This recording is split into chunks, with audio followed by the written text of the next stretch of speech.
We are back with our good friend Nick from the Fat Electrician. This time he's telling us an American pilot obliterates 5 enemy planes in 4 minutes. Edward Butch O'Hare. Come on. We're in it. As always, guys, if you don't know what this video is about, make sure you go and watch it on Nick's channel. Support the original content creator always, because I'm here just trying to absorb things. And if I'm going to see something for the first time, I'm going to be here in front of you guys watching it. So let's go. Let's find out who Edward Butch O'Hare is. I start researching for a video and the truth ends up getting in the way of a good story. Hold on. We're gonna start it back again. I hate it when I start researching for a video and the truth ends up getting in the way of a good story. Luckily, this is a good story regardless. Let's go. Today we're talking about America's first naval ace of World War II. Ladies and gentlemen, Edward Butch O'Hare. Look at him. But first, a word from our sponsor. This video is brought to you by Delete Me. Hey. Finally. I love that he shows up with his wife, shows up with his weapons. That way it's a tax write-off. Big moves, Nick. Hey, they're in a video. Tax write-off. Come on, bro. Love it. What the hell is that? That's awesome. Let's go. Is that a CMMG Descent? There you go. Come find out. Guys, I gotta go. Well, actually, hold on. What's it chambered in? It's 300 blackout. Yeah, I gotta go. Sorry about that. Anyways, Delete Me is super straightforward. You give them money, they make sure that all your personal information isn't being sold on the internet by data brokers. You see, data brokers are legally required to stop selling your information if you submit an opt-out request. However, submitting an opt-out request is different for every different data broker firm, and they make it as difficult as possible, and Delete Me does all of it for you automatically. Then, after they do delete all your information from data brokers, they continue to monitor all of those data brokers in case your information does get relisted again. They will automatically take it down again. I like Delete Me a lot. It's a service that I actually use. I also just got my wife signed up for it a couple of months ago. As you can see here, they checked for 142 different data brokers. And guys, if I can take this moment, we are sponsored by Euphoric Coffee, so we also have a sponsor. Go check it out. It's the Arius in the Nation blend, or Adventure blend. All right, partnered with Arius in the Nation. 80 of them had her personal information, and they show us what information that they had. So if you wanted to give it a try, we'll have a link and a discount code down below. Let's get back to the video. Let's do it. Easy, Eddie. Now, our story actually begins with his father. So, once upon a time in 1893, Edward Joseph O'Hare, EJ for short, was born in St. Louis, Missouri as a son of 2 first-generation Americans that had just come over from Ireland. He spent his entire childhood in St. Louis, and then in 1912, he would meet his wife Selma. They would end up getting married, and then they would live in an apartment above a grocery store that was owned by Selma's father. Shortly after that, in 1914, Selma would give birth to their first child, Edward O'Hare, that would later come to be known as Butch. Butch would also get 2 little sisters, Marilyn and Patricia, and by all accounts, they had a really happy little family. Okay, fast forward, 1923, EJ takes the Missouri State Bar. He passes it, becomes a lawyer, and almost immediately gets this new client by the name of Owen P. Smith, and he is the commissioner of the Greyhound Racing Association for the entire nation. And he needs a lawyer because he needs to patent his new invention, that little electric rabbit that goes around the dog racing track that all the dogs chase. So EJ gets that done for him, and then Owen decides that he wants to keep him around, so he makes him a business partner because he needs a good lawyer that's going to be able to help him keep dog tracks open and open up new dog tracks, because at this point in time, dog tracks received a ton of political resistance. And this is because in 1910, gambling got outlawed, so for the next decade, all the dog tracks were just going out of business, because without the gambling revenue coming in, the business just wasn't financially viable, and I mean, nobody wants to go just watch dogs run in a circle if you're not betting money on it, right? Ipso facto, all the dog tracks ended up shutting down, except for the ones that were willing to engage in underground illegal gambling, which is why they needed a good lawyer like EJ. But before EJ even passed the bar and became a lawyer in 1923, things were already set into motion that would eventually change that. You see, 1920 was Prohibition, when the government banned alcohol. Okay, sidebar. The amount of videos that I have done on this channel and my other channel, The Fat Files, where everything ties back to Prohibition is absolutely insane. It's like that game, you know, 6 Degrees of Kevin Bacon, where every single person on the planet knows Kevin Bacon within 6 relationships. I can do any historical event and tie it back to Prohibition somehow. Facts. Like, that was so... Okay, that was so massive in this country's history.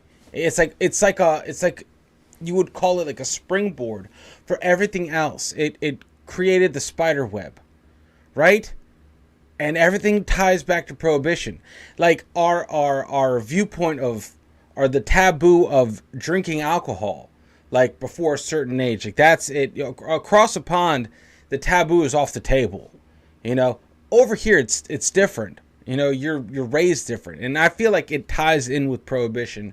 All this kind of like the banning of alcohol. So that's something. So that's pretty interesting. I don't think we give it enough credit how much that reshaped everything in this country. You know, if not shaped majorly, definitely played a part into shaping something. So I'm interested in seeing what else he's covered, you know, as far as like the prohibition videos and leading back to prohibition. That's interesting to me, that stuff. So in some way, in some fashion, I know it's possible. Take a look at this.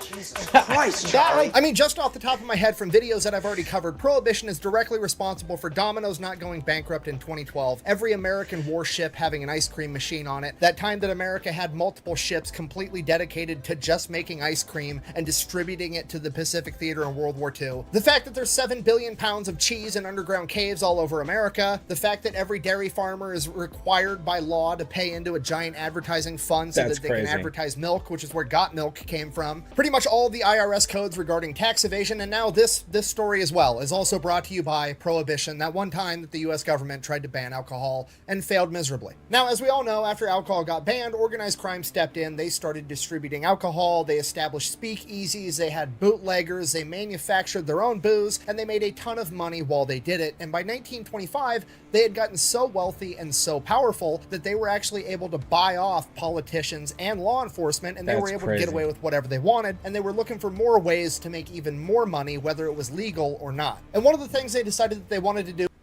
One sec, guys. This is a quality thing. This is a quality thing. I'm seeing it jump around a ton. Maybe not you guys, but definitely me. All right.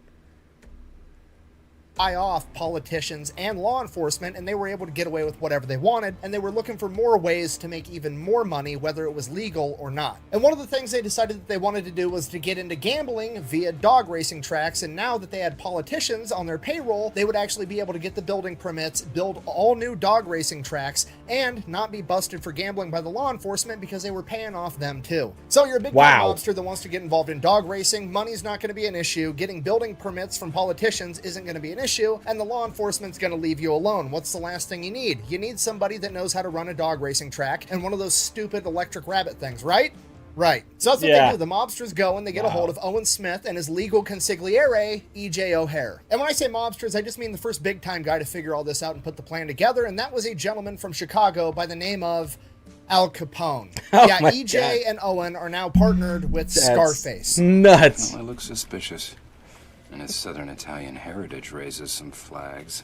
Using Capone's connections, they end up building dog tracks in Chicago, Miami, and Boston, and they make a ton of money. And this goes on for years, and EJ ends up earning his new nickname from the mob, Easy Eddie. And back at the O'Hare house, they go from, you know, doing pretty okay financially to being very wealthy very quickly. And despite EJ, Easy Eddie, dad, being in bed with the mafia and working with Al Capone, when he's back home, by all accounts, he is a terrific father to all 3 of his kids and a great husband to his wife. But Butch, his son, is the absolute apple of his eye. They have a really special relationship. Using all this new money he has, he goes up, he takes him camping, teaches him how to shoot guns, and then he even gets into flying airplanes, loves taking Butch up into the airplane with him, and sometimes even letting him take control of the plane. And Butch falls in love with both flying and shooting guns. And this goes on for years, being a bad guy for a living and being a good dad back at home. So fast forward 1927, Owen P. Smith ends up passing away. Now, since his business partner just passed away, he acquires the business and the patent to the electric rabbit, and this is where things get a little controversial depending on which source you want to read. Some sources imply that he swindled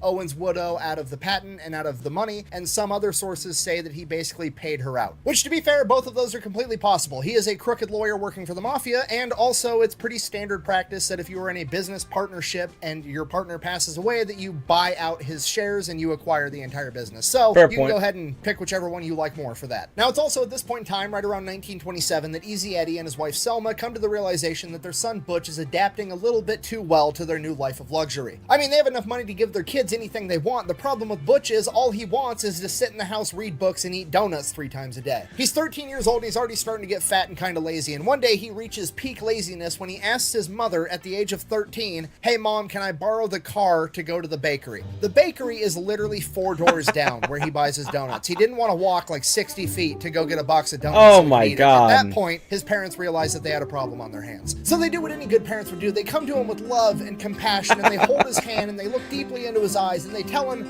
"It's okay." I'm just fucking kidding. They sent his ass straight to military school. Great. Are you crazy?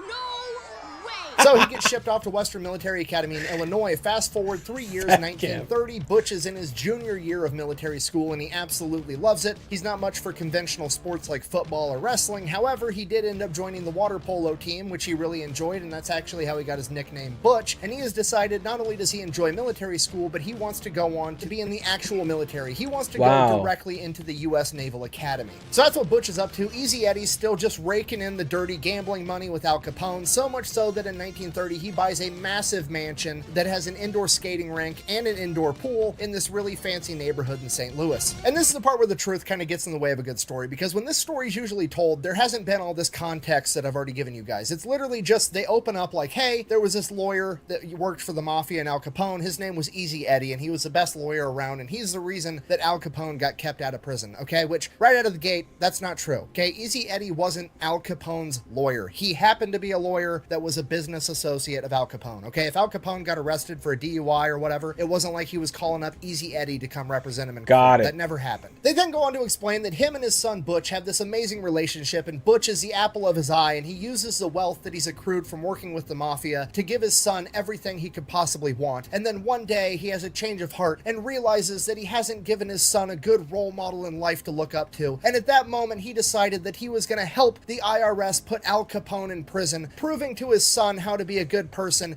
and then the mafia assassinates him for it. And then his son, having seen his father lay down his life to do the right thing, decides that he's going to go off and become a war hero in World War II. And it's this happy story about redemption and doing the right thing, and it's also completely fucking made up and nonsensical. Okay, that story sounds great if Butch is like a 7-year-old little boy. He's not. He's 17, and he's been in military school since he was 13, and he's already about to go into the U.S. Naval Academy, okay? Do you know how fucking mad I would be if my dad, that I had a great relationship with, like one of my best friends that I confided in at the age of 17, and he came to me and was like, "Son, I've done some pretty bad things in my life, and I've decided to prove to you how to be a good man. I'm gonna go ahead and turn myself in and get myself assassinated by the mob just to show you how to do the right thing." You know what I mean? Like, hey, Dad, counteroffer, hear me out. What if you just retired, you're already rich, and then you just stopped doing bad stuff? That would set a pretty good example. I'm also 17, so I don't need you to just, like, set the example. I'm old enough and mature enough to understand the concept of, like, hey, do as I say, not as I do, you know? Maybe don't go get yourself killed basically for no reason. Yeah. The city wept. We lost 2 heroes. Wasn't even an awning in their direction. No, I know. Jumped 20 stories. God tier, man. God tier. Absolutely God tier. Come on. Guys, if you have not seen this movie, The Other Guys, oh my God. Absolute. It's a glorious movie. I know this has nothing to do with movies. It's a military reaction channel. This is absolutely a banger of a movie. It is what do you say? It is a sleeper. No one knew how funny this movie was. But hey, just check it out. The Other Guys. You're welcome. Doesn't make sense, does it? So again, that's complete nonsense fairy tale land. Not only is it not historically supported, it also doesn't even make sense if you understand people even a little bit. Okay, so here's what actually happened. In 1930, Easy Eddie does start working with the IRS because he's running all the dog tracks, he's helping Al Capone cook the books, and basically launder all the money, and he's going to be able to show the IRS how he's doing it, which is going to be able to allow them to put Al Capone in prison for tax evasion. Now, from here, there's another myth that honestly I also don't buy, but basically they insinuate that Easy Eddie actually helped the feds put away Al Capone in exchange for guaranteeing that his son, Butch O'Hare, got into the U.S. Naval Academy. Okay, and again, I don't know where this myth came from. I don't know why people believe this. There's almost no historical evidence that supports it, and if you think about it, it doesn't even make sense, okay? The U.S. Naval Academy has like a 10 to 12% acceptance rate, and Butch O'Hare just spent the last 5 years in one of the most prestigious military academies in the United States, and he performed well there. He's pretty much guaranteed a slot at the U.S. Naval Academy at this point. And we know how he performed once he got into the U.S. Naval Academy, and there was nothing that even remotely suggested that he didn't belong there. So if he was going to get in anyways, why on earth would Easy Eddie go get Al Capone turned in and get himself killed for no reason? So what do I think happened? I think that it was 1930 and Elliot Ness and his crew of uncorruptible cops known as the Untouchables were going around putting all the mobsters in jail, and Al Capone was number one on their list, and Easy Eddie, being the intelligent guy that he was, realized that if they got Al Capone, and then they would just start working their way down the ladder, and they would eventually get to him too. So he figured, hey, maybe I should help them get Al Capone, and then I'll get my own freedom instead. Now, in addition to this, to be fair to the myth that I did just try to debunk, it would not surprise me if there was some portion of this conversation where Easy Eddie was like, hey, I'm willing to be your guys' informant. My son is applying for the U.S. Naval Academy. If for some reason that it gets brought up that his dad is a famous mafia guy that works for Al Capone, and that is going to prevent him from getting in for that reason alone, I need you guys to tell them that I don't actually work for the mafia anymore, and I'm working for you as an informant. That way my son gets what he deserves. Okay, that is a very big difference between he got his son in by turning in Al Capone, and he got out of his son's way, while also saving his own skin, which was probably his primary goal to begin with. Regardless, Al Capone gets arrested and put in jail for tax evasion in 1931. Then in 1932, Butch sets off for the U.S. Naval Academy. While attending the academy, Butch does a great job and goes back home every chance he gets to hang out with his mom, his dad, and his two sisters. Now, right around this time, Easy Eddie and Selma end up getting a divorce, and Easy Eddie actually moves to Chicago so he can be closer to the racetrack that he's running. Okay, fast forward 1937, Butch graduates from the Naval Academy, and he decides that he wants to go off to become a pilot. Here's the problem: you can't just go off to become a pilot right after becoming a commissioned officer after graduating from the academy. You have to serve a minimum of 2 years in the Naval Surface Fleet, so he sets off to do that, serving his 2 years on the battleship, the USS New Mexico. So he does that for the next 2 years while dad is back home running the dog tracks in Chicago. Then 1939 rolls around. He's done his 2 years worth of time in the Surface Fleet. He applies to get into Naval Aviation School, and he gets accepted. And right as he is about to ship off to go become a pilot, he receives word that his father has been murdered on November 8th, 1939. Easy Eddie had just left his office at the dog track in Chicago and was driving home. And when he pulled up to a stoplight, 2 armed gunmen got out with 12-gauge shotguns and opened fire on him inside of his car. Eddie tried to escape, but he was shot multiple times and ended up veering off and crashing into a light pole, and he would pass away almost immediately from his wounds. Now, technically, we don't actually know who killed Eddie. This is considered a cold case. However, pretty much everybody agrees that it was a mafia, because he was assassinated approximately 1 week before Al Capone was set to get out of prison from the tax evasion charges that Eddie helped with in the first place. So everybody just kind of assumed that this was Al Capone's gift for getting out of prison. Now, going back to my original anger with the oversimplified version of this story from blogs and newspapers and magazines and other YouTube videos, when they tell the story, it's like Easy Eddie helps turn in Al Capone and then he is assassinated for it. They fail to mention that he's assassinated like 9 years later, okay, which I feel is kind of an important detail. Okay, setting that aside, Butch takes emergency leave, he comes back home, he buries his father, and this is obviously extremely hard to do because that's his dad that died, but to make it even worse, the newspaper and the media is dragging his father, and by extension his entire family, completely through the mud. You gotta remember, this is the 1930s, the anti-mafia sentiment is at an all-time high, and because of this, the newspapers and the law enforcement hype anything up they possibly can to make the American public feel safer. They want them to feel like the war against organized crime is being won, and in this case, they hyped up Eddie to be something a lot more than he was. This is where the myth that Easy Eddie was the mastermind, criminal, genius lawyer that kept the entire mafia out of prison came from. That's how the media portrayed him after his death. Wow. And did Easy Eddie do some bad stuff? Yeah, absolutely. He enabled the mafia to make money from illegal gambling at dog racing tracks, and he made a bunch of money in the process as well. However, at no point was he the evil mastermind that was keeping Al Capone and all the mobsters out of jail. And having the newspapers vilify him to that degree was devastating to Butch and his family. I mean, yeah, he did some bad things, but he was a great dad to them, and from their perspective, he probably did those bad things to provide for his family. Whether that's right or wrong is a different conversation, but to them, he was still their hero. He was a great guy in their eyes. Not only did they have to deal with the emotional and mental stress of that, but they were also starting to get treated different by their community, because now the entire community was looking down on them because Easy Eddie was apparently this evil criminal mastermind, and all the money they have and all the fancy cars and the big house was clearly blood money, and now nobody liked the family either. At this point in time, it would appear that the last name O'Hare was forever going to be associated with the mafia and looked down upon forever. Now, I don't know this for sure because Butch never wrote about it, so I can't truly know his intentions. However, putting myself in his situation, I have to assume that he felt like his dad was in fact a good guy that was driven to do bad things for the right reason. Being in Butch's shoes, that's his dad, it was his best friend, it was his hero. Realizing that his dad had done horrible things to put Butch in the advantageous position that he was in now, having gone through military school, having graduated the U.S. Naval Academy, tough. now being... That's tough. How do you process that? That's not his fault, man. As a parent, you do whatever it takes to give your kids the upper hand. Whatever it takes. You know? That's tough. Then you have that mental baggage weighing on you. You know, and apparently this is when he just overcomes that and just Supermans this shit. And it's like, F it, I'll carry the family name. I like that, man. I hope that's what happens. I mean, we're far from over, guys. This reaction is far from over. Come on. Being headed off to flight school, Butch couldn't afford to waste the opportunity. His dad had become a villain so that Butch had the opportunity to become a hero. Fuck yeah. Fuck yeah. Before we get to this, like right now, I do not think it is easy to get behind the joystick of one of our fighter jets to become a pilot. I believe you have to... Actually, you know what? Forget it. I'm tired of putting my foot in my own mouth. You guys that have experience, I know we have some U.S. Navy vets in the comments section, some U.S. Air Force vets.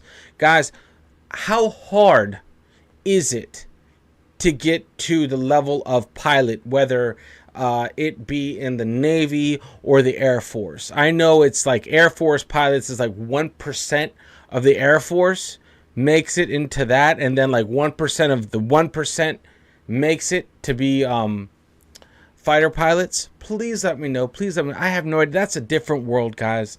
Navy, Air Force, that's a completely different beast. I am not going to put my foot in my mouth and just guess. But I know it's nowadays not anyone can just be like, oh, pilot. Yeah, sure. Sounds like a recruiter's pipe dream. Oh, you want to be Delta Force? You just sign here. Delta Force. Whatever, bro. Butch. So Butch does the only thing he can do. He goes back out to flight school. While there, he does okay in the classroom. He's not the best at taking written tests, but when it comes to actually getting Butch inside the planes, he is exceptional. He is one of the best pilots they've ever seen, and he's even better at gunnery. This guy can put rounds on target with his eyes closed. He graduates from flight school in May of 1940. Then he gets stationed on the USS Saratoga, an aircraft carrier with VF-3. Okay, now at this point, we got to remember it's early 1940. World War II has officially started, but America is not directly involved yet. That being said, pretty much everybody in the military is aware that America is going to be involved soon, and they are training extra hard to get ready for that, as well as training as many new recruits as possible. So all of America's best warfighters at this point in time are pretty much sent in to go train as many new guys as possible, and the man in charge of VF-3 to get all these new guys trained up and ready for war is a legendary pilot by the name of John Thatch. And this man is a complete badass. He is basically Maverick from Top Gun, except in the 1930s and 40s. This guy was training all the new guys that came through VF-3, and it was his standard practice to take the best, cockiest new pilots they had, and he would take them up in the air in F-4F Wildcats and have a mock dogfight with them, and he would allow the cocky new guy to get the advantageous position on him just to shake them off, get behind them, and shoot them down first, just to show them how good they're not. Just the complete dad energy of, we're going to set a tone right now out of the gate. You're not that good. You're going to shut up. You're going to listen to what I have to tell you because it's the best chance you have at making it through this war that we have coming up. The dude is out there right now just breaking egos for a living until one day there's a new pilot that shows up. He's not particularly cocky, but he's highly regarded as one of the best they have. And Thatch wants to take him up in the air just to see what he has. And he does what he always does. He lets them get the advantageous position, except this young pilot by the name of Butch O'Hare is so good that Thatch can't shake him. Now, Thatch is a better pilot overall, but O'Hare is so close in talent to Thatch that if Thatch does give up the tactical advantage, he's not able to recover. After seeing how incredibly talented Butch is, Thatch decides to take him under his wing and becomes his mentor. Hell so they yeah. train a ton. It's that Yoda and Luke, the Mickey and Rocky type relationship. And one of the things that they start doing is they start trying to address the issues that they know they're going to run into once the war starts. And the big issue right off the bat is Japan's new fighter plane, the Mitsubishi Zero, that came out in 1940. It is faster and more maneuverable than the Grumman F4F Wildcats by a long shot. Okay, this means not only does the Zero have the edge in combat, it also means that the F4F Wildcat... I love this. I love his videos because they're like overlapping with our Battle 360 stuff. And it's just like, I'm getting the verbiage. I'm getting the verbiage that he's putting down. The Zero, the Wildcats. Like, we just learned about them on Battle 360. Like, dude, I am here for this. This is why I love this shit. Because it's just, it's all like, what is it? It compiles itself. It just like, yes. When the planets align, it is a magical thing.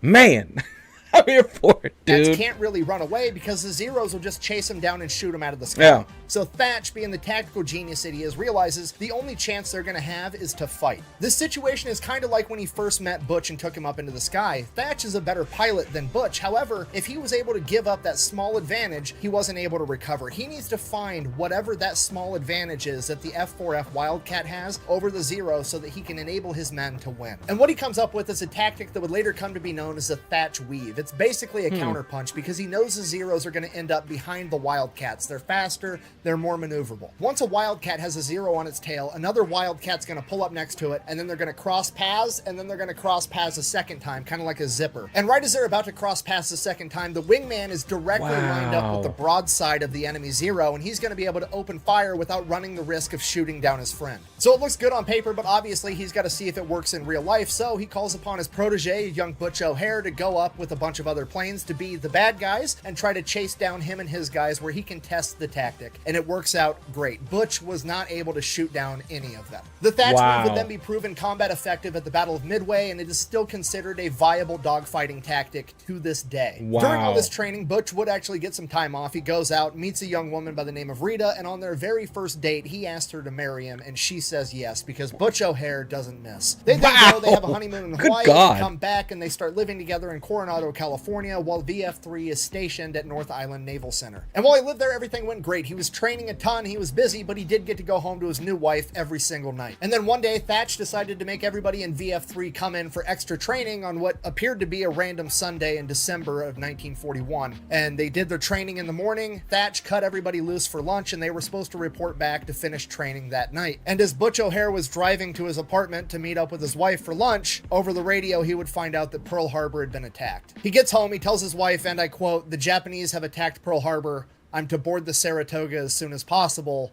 It's war." The very next day, the USS Saratoga and VF-3 set off from North Island to go participate in World War II. On their way there, the world would find out about Wake Island, where 450 Marines and 1,200 civilian construction workers fought off the Japanese on a small coral atoll that the Japanese wanted to use as a forward operational base. In the initial defense of Wake Island, the Marines and the construction workers were able to sink 2 enemy destroyers and a submarine, repelling their entire force. And this is looked at as America's first victory over Japan, and it was a silver lining that the entire country looked to in the days after Pearl Harbor. Because of this, America would immediately send ships to reinforce Wake Island. However, the ships that were leaving Pearl Harbor had a humongous head start. Amongst the American ships making their way there was Butch O'Hare and the USS Saratoga, as well as the rest of VF-3. Unfortunately, the American leadership would come to the realization they were not going to be able to beat the Japanese there, and they didn't want to risk losing any more ships than they already had in Pearl Harbor, and they were ordered to back off and not try to save the Marines and the construction workers at Wake Island. After 2 weeks of fighting, the Marines and the construction workers were forced to surrender. Those that did not die in combat were either executed or held as POWs for the remainder of World War II. Because of how brutally the Japanese treated the civilian construction workers, the American government realized that they couldn't rely on civilian contractors to do all their construction on forward operational bases in the future. And this is where the Navy's construction battalion was originally founded, aka the Seabees. And those civilian construction workers that were at Wake Island are considered to be America's first honorary Seabees. Wow. During the same time, the USS Saratoga would be crippled by an enemy torpedo, and VF-3 would have to rotate and now be stationed on the USS Lexington. Once there, it is the Lexington's mission to penetrate deep into enemy territory so they can attack the port at Rabaul. They get like 450 miles away, and all of a sudden, a Japanese recon plane spots them. So they send some fighters up. Thatch himself shoots down this enemy recon plane. But he didn't get to him fast enough because they got that radio transmission out, and the Japanese bombers are already on the way to hit the USS Lexington. They start getting fighters up in the air as fast as they can as 9 Japanese G4M Betty bombers show up, and some of the fighters are already starting to engage the bombers, shooting them down. And Butch O'Hare is the last man slotted to get up in the air. He's sitting there on the flight deck in his Wildcat, fully fueled up, as the bombers are coming in, getting attacked by the other Wildcats, and he's just waiting his turn to get up in the air, hoping that the bombers don't make it and bomb the USS Lexington with him right on top of it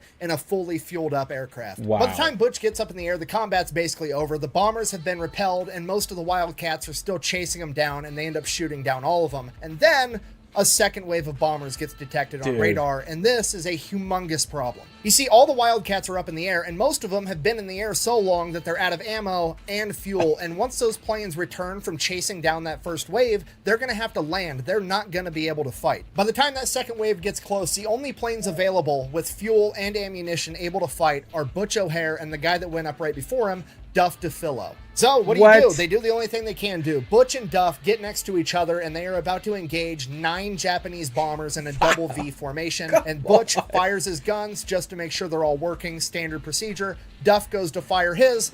All of them are jammed. So Duff's out. It is now Butch O'Hare versus an entire formation of Japanese bombers all by himself. He's already running low on fuel, and he only has enough ammunition for 10 3-second bursts with his guns. He does not have enough ammunition to take down all of these planes, and even if he did, he doesn't have the time to do it all by himself. He needs to be as accurate as humanly possible, and that's exactly what he does. Using his expertise in gunnery, he is engaging engines and fuel tanks, and that is it. On his first pass, he manages to knock 2 bombers out of the formation. Wow. He then immediately goes into a second pass, engaging the first bomber he sees on the other side of the formation, critically damaging it as well, forcing it to drop its bombs early and peel away. He then engages the next bomber next to it, striking the fuel tank, causing it to blow up in midair. He immediately goes into his third pass, shooting down another 2 bombers before making his 4th pass, engaging another one. And while this is happening, the crew of the USS Lexington is just watching in awe as it unfolds before them. The admiral on board said, and I quote, "All of us on the flight deck and the bridges became so intent watching the aerial battle that it was hard for us to concentrate on our duties. At the time, the entire ship's company burst into cheers as our fighters shot the bombers down into the sea. It was not as though they were in the midst of a life or death struggle, but at a baseball game." Wow. After his 4th pass, Butch was completely out of ammunition and almost out of fuel. The 4 remaining Japanese planes dropped their bombs, and all of them missed. Wow. All right. That wasn't so hard. In the span of 4 minutes, Butch O'Hare had pulled off the impossible, going toe-to-toe with an entire Japanese bombing formation, and during that time, he was everywhere and nowhere all at the same time. The entire bombing formation, returning fire on Butch, managed to hit him with a total of 1 bullet. Butch was engaging the enemy so quickly from so many different angles that one of the surviving Japanese pilots said, and I quote, "Enemy planes swirled around us, zooming, banking, diving, attacking us from all directions," not realizing that it was one man. Maybe one man.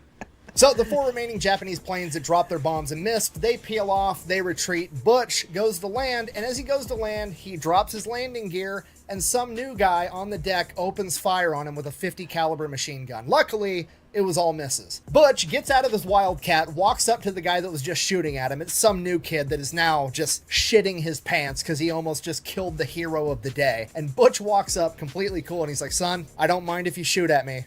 Just try not to do it with my landing gears down." Which is probably the politest way of calling this kid an idiot to his face imaginable, considering that he just shot at him with a 50 caliber machine gun. Like, "Hey kid, if a plane has its landing gear down and you're on an aircraft carrier, it's probably trying to land on you," meaning It's not an enemy. Why would you shoot at me? Okay, now that the immediate I threat love is over, that. this has been like 30 minutes of straight chaos. We've got to figure out what all happened, where everybody's at, if they're okay. We have to get the planes ready in case there is another attack. There's a lot of stuff to do. So Butch, all the other pilots, and pretty much everybody else that would have seen anything goes in to get debriefed so the chain of command can try to figure out what all happened in this very busy couple of minutes. So Butch goes in and says, you know, I shot up 7 of those planes really good. I'm pretty sure I downed 6 of them. To which the captain of the USS Lexington is like, actually, I'm gonna go ahead and only credit you with 5 because after you pulled off after your last run, there was still 4 bombers in the air that dropped their bombs, and there was originally 9 to begin with. I do think that you shot down the other 5 though, because, well, pretty much everybody saw it happen. So now Butch has officially been credited with downing 5 enemy planes. Wow. This makes him an ace pilot and the first naval aviator ace of World War II. And at Come first, Butch doesn't on. think anything of it. He doesn't regard himself as being special. He doesn't think what he did was incredible. He thought he did exactly what anyone else in VF3 would have done if they were in the exact same situation. As far as Butch O'Hare is concerned, the only thing about that day that was unique to him was that he happened to be in the right place at the right time. He wasn't necessarily the right guy. And then he came out of getting Wow. debriefed, and the crew of the USS Lexington had already went down to the machine shop and made him a trophy. He was everybody's best friend. That's he was the awesome. hero of the day that had saved That's the awesome, USS man. Lexington, and everybody was in love with Butch O'Hare. Listen, if there's anything that we've learned that we've been able to pull away from our Battle 360, the USS Enterprise, kind of not documentary, but like the series that we're following, man, you had to scramble the planes so fast because that was your only line of defense. Because the did they have? Because I don't think the Lexington had like a carrier strike group around it. You know, so that's massive right there. Like it's so huge. Like that one person saved thousands of people on that aircraft carrier. You know, that is a brown pants moment when you realize that you only have 2 fighters in the air and one of the fighters doesn't have any guns, that they're jammed. Like, that is a Hail Mary. Like, oh my God. Hopefully he finds his mark. That's so huge. And like, it happened so fast where you, like, I guess he was just removed from himself for a moment and he just did the job. He just got the job done. And in doing so, he saved so many effing people. And that's a hero, man, right there. That's just someone, hey, I'm going to do my job regardless of the odds against me, you know? And that's dope. And that's what we're figuring out about World War II Pacific theater, and hopefully we'll get more European theater in the mix soon. But you know, as far as Pacific theater is concerned, man, they just did their jobs like to a T, regardless of what was facing them. And those guys are just legends, heroes, and everything else. Like I love these effing stories, man. America's first ace. The crew of the USS Lexington and the rest of VF3 actually adopted a new drinking song that night as well that goes something along the lines of, O'Hare, O'Hare, did the Japanese bombers go? O'Hare, O'Hare, could they be? Okay, now sidebar, in the spirit of full disclosure, retroactively after World War II, it has been decided that Butch O'Hare actually only shot down 3 enemy bombers on that day. Apparently this is because the Japanese documented that actually only 3 planes were shot down during that wave, 3 of them returned back severely shot up, and 1 of them apparently got lost in a storm. You sure about that? Okay, and this is where I get annoyed, because on one hand, like, yeah, okay, I understand wanting to figure out the truth and clarify things, but also I feel like Americans typically tend to believe what the enemy says happened more than they believe the word of their own men. I mean, Yeah. when the captain of the USS Lexington looks up in the sky and he's like, 1, 2, 3, there's 4 left, the rest were shot down. I don't know why we're not believing that Yeah. guy. Why are we believing the Japanese documentation over that? And don't get me wrong, I understand that people make mistakes, and maybe the captain miscounted, maybe the entire crew that was also watching had a bad account of what happened, you know? Because the enemy never ever makes mistakes, just like the enemy that was under the impression that he was getting attacked by multiple planes all at once and they were everywhere all over the place, when in reality it was just Butch up there by himself. Okay, and I know this is crazy and I'm definitely biased, but I'm always going to be more inclined to believe the guys on my team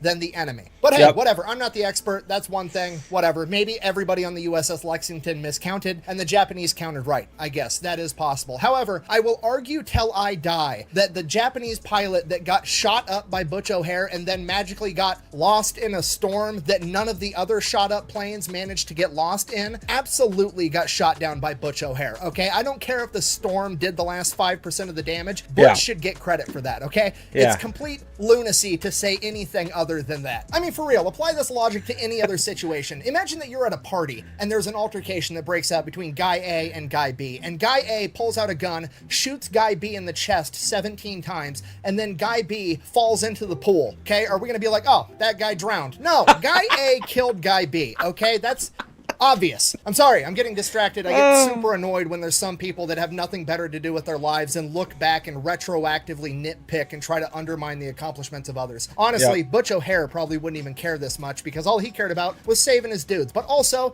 he's a better man than I am, so whatever, moving on. Anyway, so over the next couple of days, things kind of return to normal-ish. However, the USS Lexington is still on mission. They're still making their way to Rabaul so they can attack this port. And then once they get there, they start launching raids. Now, Butch is pumped. He wants to get back up in the air. He wants more combat. That's what he's here for, right? However, it gets decided by Thatch that Butch and Duff are to stay at the USS Lexington while everybody else goes out and conducts raids. And the theory behind that was, or at least the stated theory as to what Thatch told O'Hare was, hey, we're leaving you guys to defend it because we know if everything goes bad, you two by yourselves can defend the USS Lexington against anything.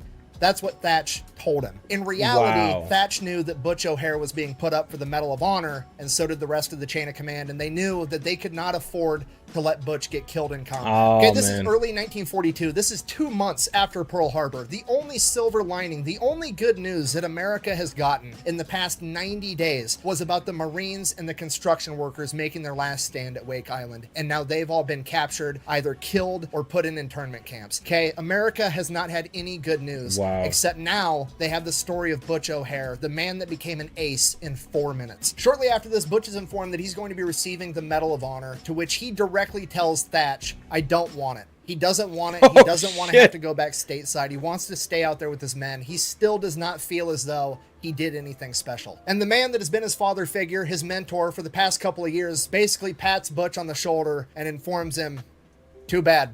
Deal with it. You're a hero now. Now you got to go do that, because that's ultimately what's going to be the best for this war effort. And with that, Butch is sent back home stateside, where there is both a literal parade for him when he arrives, and he is then metaphorically paraded around the country, conducting interviews, doing anything he can to boost the morale of the American people and the military in the wake of Pearl Harbor. During this metaphorical parade, he makes his way to the White House, where he is awarded the Medal of Honor by FDR, and his very own wife, Rita, is the one that gets to put it around his neck. And all of this is because he was just some fat kid from St. Louis that wanted some donuts, but also didn't want to walk very far to get them. And honestly, he's still that fat kid at heart. He's never been the star athlete. He's never had everybody looking at him. He's never stood in the spotlight for this long. And during this time, he is described as modest, humorous, inarticulate, very nice, and more than a little embarrassed by the entire affair. So he gets paraded around the country helping to sell war bonds until about June of 1942. Then VF-3 is actually set to come back to Hawaii for some R&R. And while there, VF-3's commander, John Thatch, is set to get a promotion and move on and advance his naval career. And he is going to be replaced by none other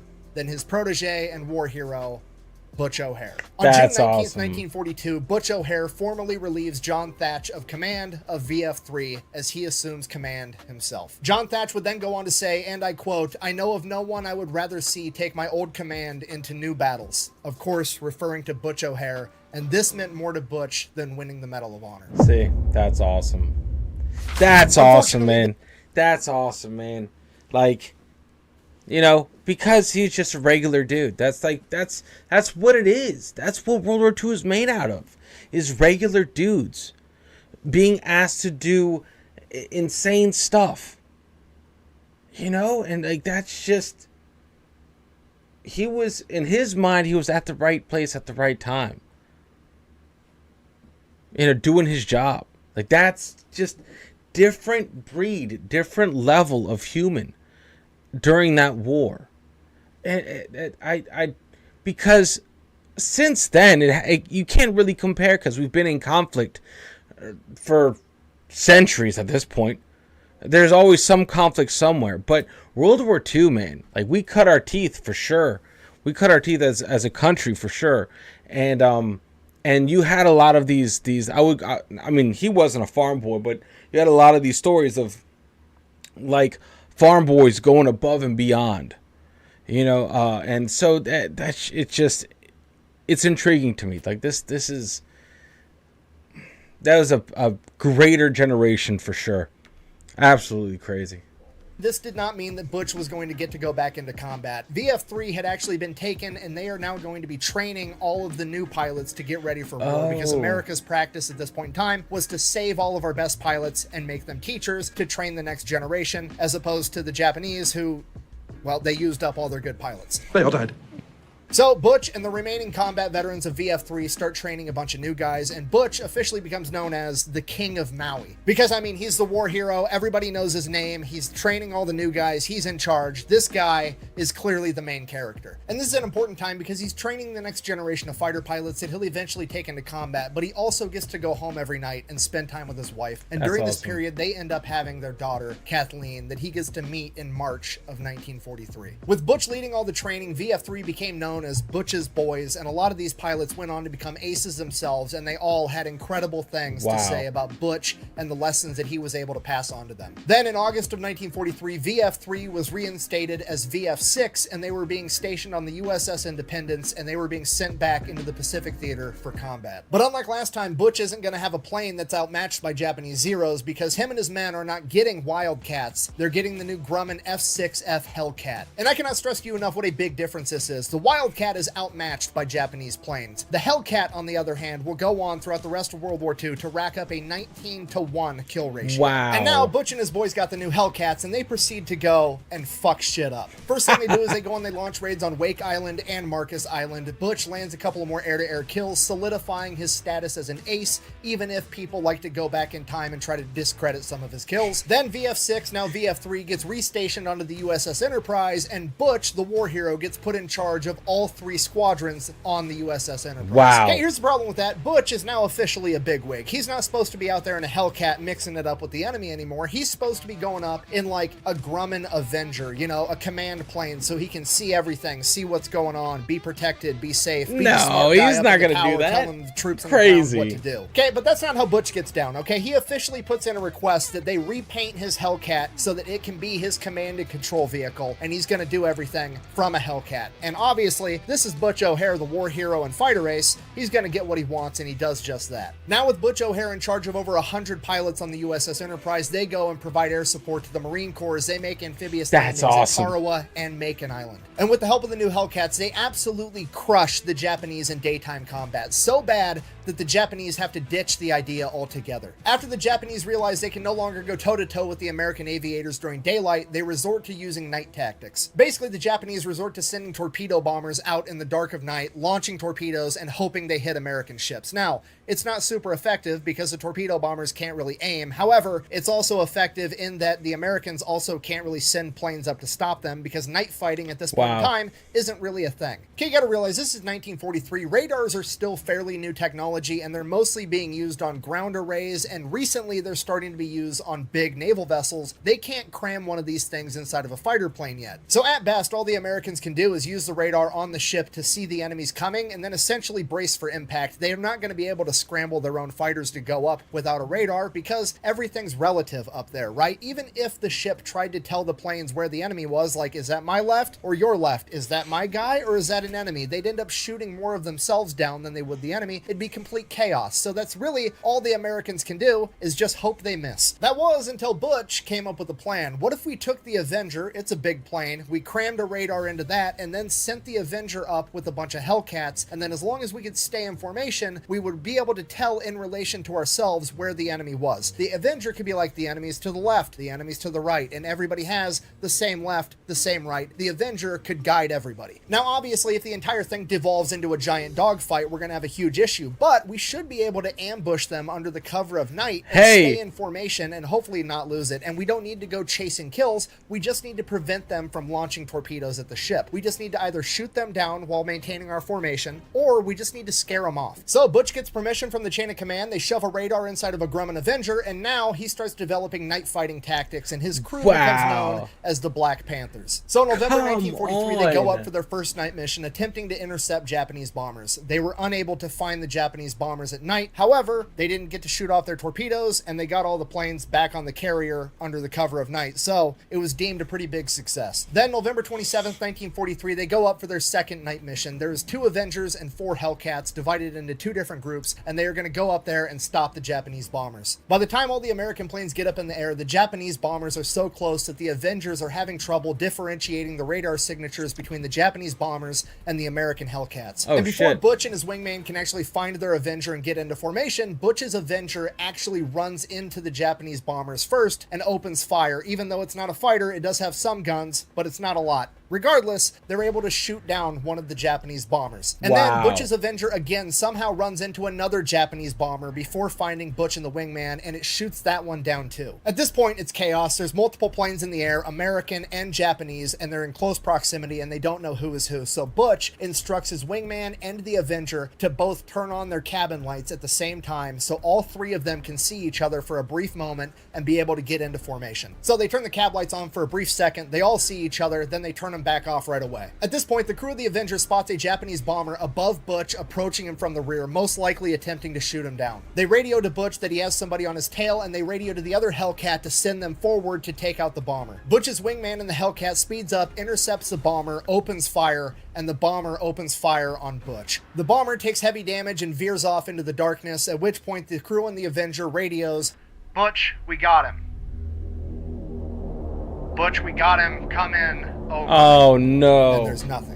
Nobody knows exactly what happened, but it is believed that the bombing crew got a lucky shot off that pierced Butch's canopy, killing him directly without heavily damaging his plane. It is the only thing that would explain why he didn't radio that he had been hit. Despite extraordinary efforts, his remains were never recovered, and he was declared dead 1 year later. In addition to Butch O'Hare, 6 more American pilots would give their lives conducting carrier-based night operations during World War II, utilizing the techniques that Butch O'Hare had helped develop. Those missions are credited with downing 103 Japanese planes that otherwise would have been able to attack defenseless American ships. Butch not only saved lives through his direct actions in combat, but through his expert training of the next generation of naval aviators in World War II, and his help developing groundbreaking techniques like the thatch weave and carrier-based night combat. In conclusion, this is why the airport in Chicago is known as O'Hare International Airport. It's named after a famous man named Edward O'Hare. And no, not the famous mafia lawyer that had ties to Al Capone and was famously assassinated, but rather his son, the man that overcame the sins of his father to become one of the greatest war heroes in American history. Thank you for watching. Best way to support the channel is go buy some merch over at thefatelectrician.com. Quack bang, out. Man, oh, that was awesome. That was awesome. Please be some post-credit video, man. Lieutenant O'Hara, tell us about what happened in the Pacific that February afternoon. We were out there and we ran into a bunch of these Jap bombers. And we think we did pretty good with them. Are you thinking of yourself or hitting the other fellow? Well, you don't have much time to think about yourself. The main thing you worry about is whether you can stop them before they get to your ship, because if you don't, why, you won't have any place to go when you do finish up. Facts. Man, what a legend, dude. Oh man, that's what I was saying. I'm like sinking that way. That's what I'm saying, man. Like these guys, these legends, man. This is why it's so important. This is why it's so important to tell these stories, you know, so that these legends and what they did don't die, because we're losing. I think we're pretty close to losing all of the World War II veterans.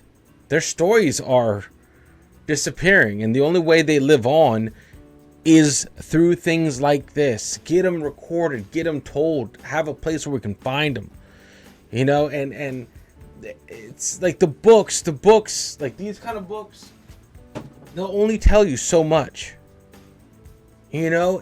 They don't include a lot of things, you know. They didn't teach us any of these individual stories during learning about this World War II, the Pacific campaign, European campaign.